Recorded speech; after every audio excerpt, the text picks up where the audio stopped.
pakar virus, dokter. Tadi yang saya katakan, benarkah virus ini bisa bertahan di udara selama 3 jam? Asumsi bahwa dia bisa bertahan di udara dan ngambang-ngambang di mana-mana selama 3 jam, itu sama sekali salah. Oke. Virus itu perlu media untuk bisa bertahan hidup ya.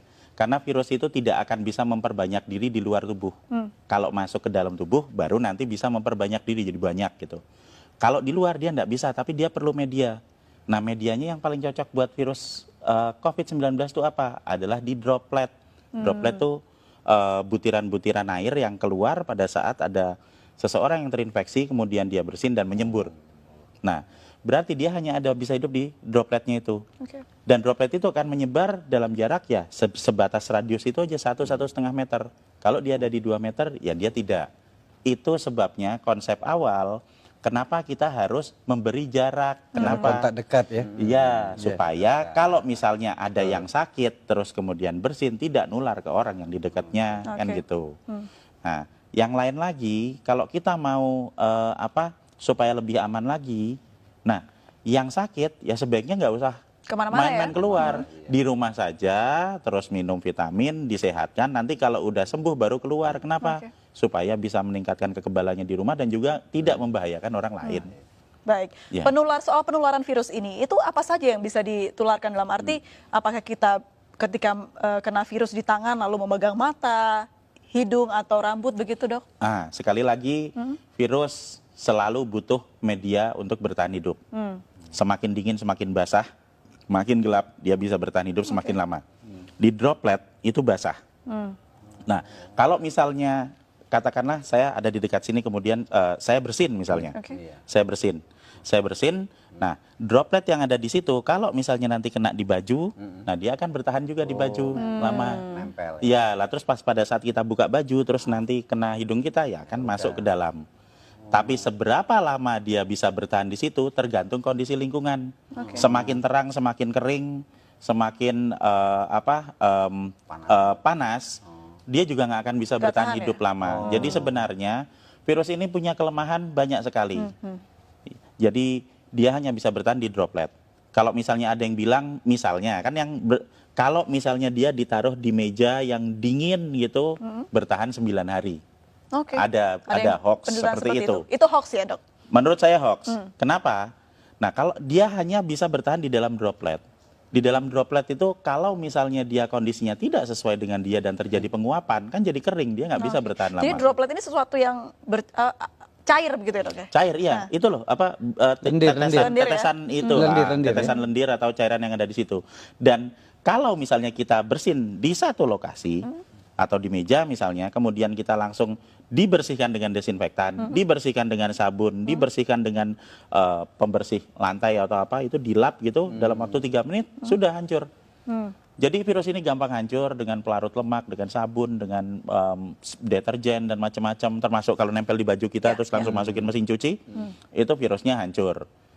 Kelemahannya seperti itu. Nah, kelebihannya nyebarnya cepat. Jadi sebenarnya kita bisa tahu kelemahan dan kekuatan virusnya dengan jelas supaya kita bisa ngatasi. Kita harus tahu dulu kalau kita mau bertempur, kita kan harus tahu dulu musuhnya. Kalau kita tidak tahu musuh kita apa, yang terjadi apa? Kita cuma ketakutan aja. Wah, nanti kena, saya sekarang kena, besok mati, ya enggak lah. Kalau dari segi virusnya atau ya faktor dia bisa tumbuh begitu, apakah benda yang dia hinggapi begitu ya, Dok ya, itu mempengaruhi juga si virus ini bertahan hidup begitu, seperti di plastik berbeda dengan di kayu mungkin? Iya, semakin dingin dia bisa bertahan hidup semakin lama. Tapi permasalahannya di sini adalah bukan seberapa lama dia bisa ada di situ, seberapa ingin kita dia hidup. Seberapa kita ingin supaya virus itu tetap hidup. Kalau kita pengen virus itu cepat mati supaya nggak nular, ya kalau misalnya kita tahu mejanya kotor ya dibersihin aja, disemprot dibersihin. Ada yang bersin misalnya ya cepat-cepat disemprot dibersihin. Semakin kita diamkan paparan virus yang ada di situ ya dia akan bertahan semakin lama. Tapi kalau misalnya kita bisa punya kesadaran sendiri untuk mulai dengan pola hidup bersih, setiap ada sebaran di situ ya kita semprot bersih, simpel kok itu, enggak terlalu sulit, cuma diusap aja seperti itu. Nah, maka kita akan sangat membantu untuk mengurangi sebaran virus. Baik, itu juga berlaku untuk batuk begitu ya, Dok ya? Iya, betul. Dan kalau tetap mata nggak mungkin ya dok ya Enggak misalnya. mungkin, enggak, sama sekali tidak mungkin. Apalagi hanya pikiran. Iya, hanya kalau tetap pikiran. mata ntar jatuhnya ke hati ya dok ya. Baik, Namanya halu baik, itu, ya, halu. halu. Kalau bicara soal bagaimana dampak negatif dari virus ini, apa dampak yang paling buruk bisa dihasilkan dari virus ini dok? Jadi kita akan kembali lagi ke sifat virus. Virus ini pertama, cepat menyebar. Jadi dia akan sangat mudah beradaptasi, bisa menempel di saluran pernapasan manusia. Yang kedua, fatality rate-nya tidak besar. Ini kita bisa lihat dari hasil statistik dimanapun di seluruh dunia, bahwa masih selalu akan ada 97% orang yang recovery. Jadi kalau dari 100% populasi ada 3% yang masuk ke fatality rate, dan 97% itu dia bisa Ya. pulih dan juga bisa masih tetap sehat. Ini yang terjadi di pasien nomor 1, 2, 3. Ingat toh waktu di Ya, Depok ya. itu? Jadi tanggal 29 Februari dinyatakan positif. Benar toh? Terus dirawat di rumah sakit selama 16 hari. Dan kemarin mereka semua pulang dalam kondisi sehat. Dan berubah jadi negatif. Berarti apa? Status positif terinfeksi ini bukan status yang tetap. Seperti misalnya, oh saya kena, sekarang saya positif. Sampai 1 tahun ke depan saya tetap positif. Tidak. Itu akan berubah seiring dengan peningkatan Kembalinya imun. kekebalan tubuh. Oke. Jadi kalau hari pertama saya terinfeksi, saya akan positif. Hari ke-7 saya masih tetap positif. Tapi nanti di hari ke-10, pada saat antibodi saya mulai naik di 7 hari pasca infeksi, di hari ke-10 antibodinya banyak, kita akan berubah jadi negatif. Oke. Puncak produksi antibodi ada di hari ke-14, sehingga di hari ke-14 dia akan habis semua virusnya, dinetralkan oleh antibodi. Itu yang terjadi pada pasien nomor 1, 2, 3. Jadi supaya kita bisa menginduksi pikiran-pikiran positif dan optimistik yang ada di rakyat, kita harus belajar juga melihat, kok ada pasien nomor Yang 1, sembuh 2, gitu 3 ya. sembuh, ini kan udah ada buktinya. Menariknya tadi juga sempat di program di Iya. tayangan kita begitu, pasien 03 ini ternyata tidak ada gejala yang terlalu parah begitu dok, hanya batuk sedikit saja Ya. dan treatmentnya pun hanya diberikan vitamin dan juga obat batuk oleh Betul sekali. dokter. Iya. Nah, kenapa virus ini bisa tidak semua orang terkena paru-paru dok?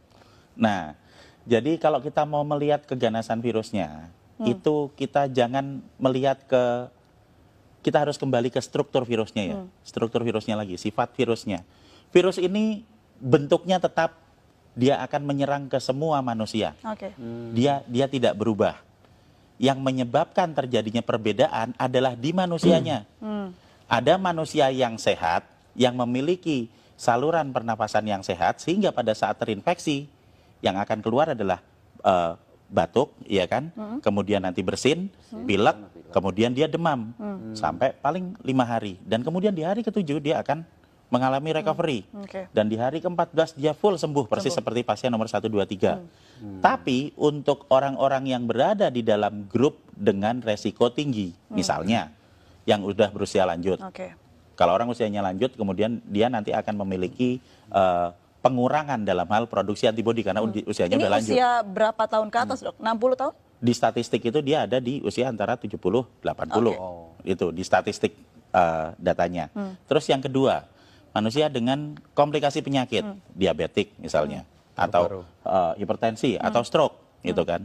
Dan yang ketiga adalah manusia yang memiliki riwayat gangguan pernapasan. Oke. Misalnya TBC, misalnya bronkopneumonia, bisa jadi juga asma. Maksudnya adalah saluran pernapasannya sudah mengalami kerusakan Oke. sebelum ditempeli virus, sehingga pada saat ketempelan Lebih gampang, COVID-19 akan lebih parah. Itu yang menyebabkan terjadinya ada angka fatality rate 3%. Baik.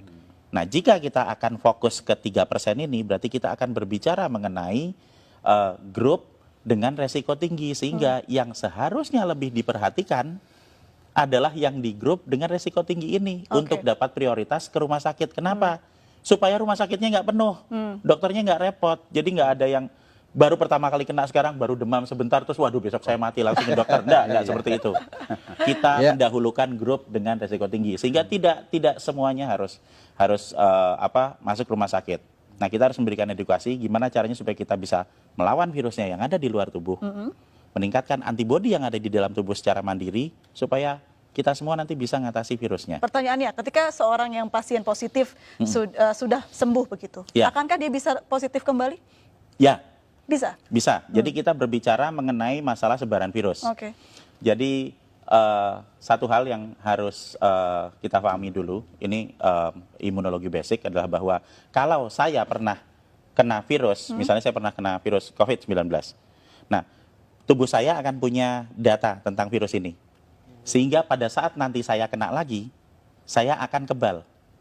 Pertama kali kena, antibodi saya akan keluar dalam waktu 7 hari untuk yang infeksi pertama. Tapi nanti begitu infeksi kedua, saya kena lagi, itu nggak usah nunggu 7 hari karena Oke. sudah ada datanya di sel memori. Saya akan mengeluarkan dalam waktu 24 jam, sehari langsung kebal. Ini prinsip dasar kenapa kita semua harus divaksin. Oke. Jadi kita kasih virusnya dulu, dikenalin, supaya nanti kalau ada lagi, antibodi kita bisa keluar lebih cepat dan lebih banyak. Nah, jadi kalau misalnya saya sudah pernah kena, kemudian saya sembuh dalam waktu 14 hari, saya keluar ke kerumunan, dan di kerumunan ini ada orang yang sakit, kemudian saya kena lagi. Apakah saya bisa kena? Jawabannya ya, pasti iya. Kalau diambil sampel, apakah itu akan jadi positif? Ya, benar jadi positif. Tapi apakah infeksi kedua itu akan membuat saya sakit? Tidak, Oh, karena saya sudah punya antibodi. Dan kalau yang pertama tadi, mungkin kita ingat hari pertama positif, nanti hari ke-7 masih positif, hari ke-10 bisa jadi negatif. Yang pertama, infeksi pertama. Kalau sudah saya kena lagi, hari pertama positif, nanti hari ketiga bisa positif, hari keempat sudah negatif. Karena antibodinya sudah keluar. Jadi orang yang kena corona ini sudah positif berarti punya antibodi yang besar ya, Iya, Dok ya, ketika sudah betul. sembuh tapi. Betul. Dan dengan memberikan vitamin E dan vitamin C, kita Oke. bisa memproduksi antibodi 2 sampai 3 kali lipat lebih banyak daripada normal. Ini kan berarti kuncinya adalah imunitas. Lalu seperti apa kita menjaga imunitas? Vitamin yang banyak, tidur yang cukup, apalagi, Dok? Jadi produksi antibodi yang normal itu akan bisa dicapai jika kita dalam kondisi yang fit. Berarti apa? Berarti kita ya makan yang benar, kemudian kita istirahat yang cukup. Karena semakin banyak kita bergadang, semakin banyak kita stres dan panik bahwa kita besok mati, Nah, itu ya. itu akan sangat menurunkan produksi antibodi. Berarti Gitu. panik benar menurunkan antibodi, Dok? Iya, Oke. lah kan kita jadi panik terus, kemudian kita jadi nggak tidur, Stres kemudian jadinya. kita mau minum nggak enak, makan nggak enak, iya kan? Takut Akhirnya mati. iya kita kurang energi, akhirnya ya nggak ada produksi antibodi. Jadi sebenarnya dengan pola hidup yang sehat itu akan mampu membuat kita memproduksi antibodi secara normal. Dan pada saat ada dalam kondisi wabah, jika kita mengkonsumsi vitamin E dan vitamin C, Oke. kita akan memproduksi antibodi bisa 2 sampai 3 kali lipat dari produksi normal. Dan ini akan sangat-sangat membantu pada saat ada kondisi wabah virus. Dan yang paling utama lagi adalah sekali lagi panik dan stres itu tidak akan meningkatkan antibodi kita atau menyebabkan virus yang ada di luar menjadi berkurang. Meningkatkan antibodi dengan berpikir positif, dengan memiliki ilmu pengetahuan yang cukup bahwa sebenarnya virus ini bisa kita hadapi, kemudian konsumsi vitamin dan pola hidup bersih. Oke. Membunuh virus di luar tubuh dengan pola hidup bersih, meningkatkan antibodi di dalam tubuh untuk mengatasi virusnya. Dan tanpa panik, tanpa stres. Tanpa Karena- panik, Nah, tanpa Karena vitaminnya panik nggak akan membawa perubahan apapun. Vitamin E-nya dari alam itu, Prof. Mungkin Apa Iya. saja, ya. Jadi kalau misalnya vitamin E atau vitamin C akan ada banyak di apotek. Mereknya apa? Ya terserah beli aja, di sana ada banyak. Kalau misalnya tidak ada, kita bisa menemui banyak vitamin E itu ada di kecambah atau tauge itu, Oke. brokoli. Kemudian ada di daun kelor, itu vitamin E-nya cukup banyak. Sementara vitamin C ya biasa ada di jeruk, ada di tomat, bahkan cabai itu vitamin C-nya cukup tinggi. Jadi jika kita bisa membeli yang dari apotek yang sudah diekstrak itu ya alhamdulillah. Kalau tidak bisa, apa yang ada di alam bisa kita pakai untuk meningkatkan kekebalan kita. Semua orang, semua penduduk bisa meningkatkan produksi antibodi dan semua orang berhak untuk hidup sehat. Kalau obat tradisional yang sudah banyak dibuat masyarakat sampai harga jahe naik begitu dok, apakah itu bisa untuk mengebalkan daya tahan tubuh? Jadi yang jamu, kemudian yang empon-empon dan temulawak itu bisa dipakai untuk meningkatkan stamina tubuh kita. Stamina. Ya, jadi kalau stamina tubuh kita lebih fit, kemudian Waduh, kita ya. bisa lebih sehat, produksi antibodinya akan lebih bagus. Tapi tidak secara langsung berpengaruh terhadap virus atau berpengaruh terhadap peningkatan antibodi. Ya. Kalau mau yang langsung berpengaruh terhadap peningkatan antibodi, ya ditambah vitamin. Jadi vitamin E, vitamin C bagus.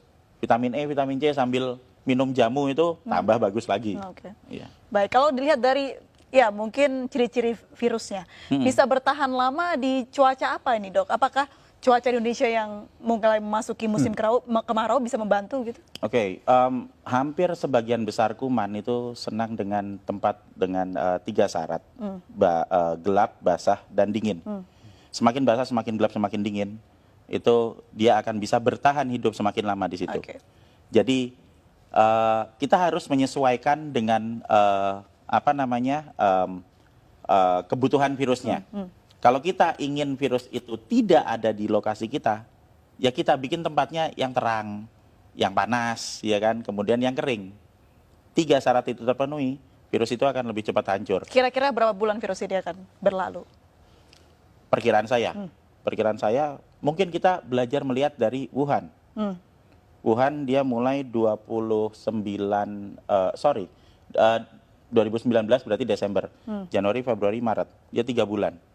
Berarti ya mungkin kita akan paling lama 3 bulan. Tapi dengan kondisi di negara kita yang tropis, sinar ultravioletnya banyak, mungkin kita bisa jadi lebih cepat dan akan lebih cepat lagi kalau semua masyarakat mau bersama-sama memulai pola hidup bersih. Ya, ini kuncinya ya. Iya, karena virus itu kan dia akan hidup di lingkungan, bukan cuma di dalam tubuh kita doang, ada yang di dalam tubuh, ada yang di luar tubuh. Kalau semua orang, semua rakyat kita mulai pola hidup bersih, mulai bersihin tangan, mulai untuk menjaga jarak. Kalau kita tahu resikonya, orang yang sakit ya jangan keluar, di rumah aja dulu. Kemudian kita sering bersih-bersih rumah, sering ngepel rumah. Kalau kita pulang ada baju, langsung masukin cucian. Itu akan mempercepat pemulihan negara kita. Jadi kita tidak bisa bekerja sendiri, kita harus bekerja bersama-sama. Supaya apa? Supaya nanti wabah ini bisa cepat selesai dan semua orang bisa cepat sembuh. Dan sesudah itu nanti mungkin 3-4 minggu lagi kita bisa ketawa bersama-sama. Berarti tingkatkan imunitas dan jaga pola bersih hidup sehat begitu ya dok ya. Baik, rupanya sekurang kita harus berbincang ini begitu ya, tapi waktu juga yang harus memisahkan kita. Baik, terima kasih dokter, terima kasih Pak Trubus, terima kasih Pak Bahtiar sudah berbincang bersama kami pemirsa. Demikianlah Indonesia Bicara malam hari ini. Saya Aprilia Putri pamit dan sampai jumpa.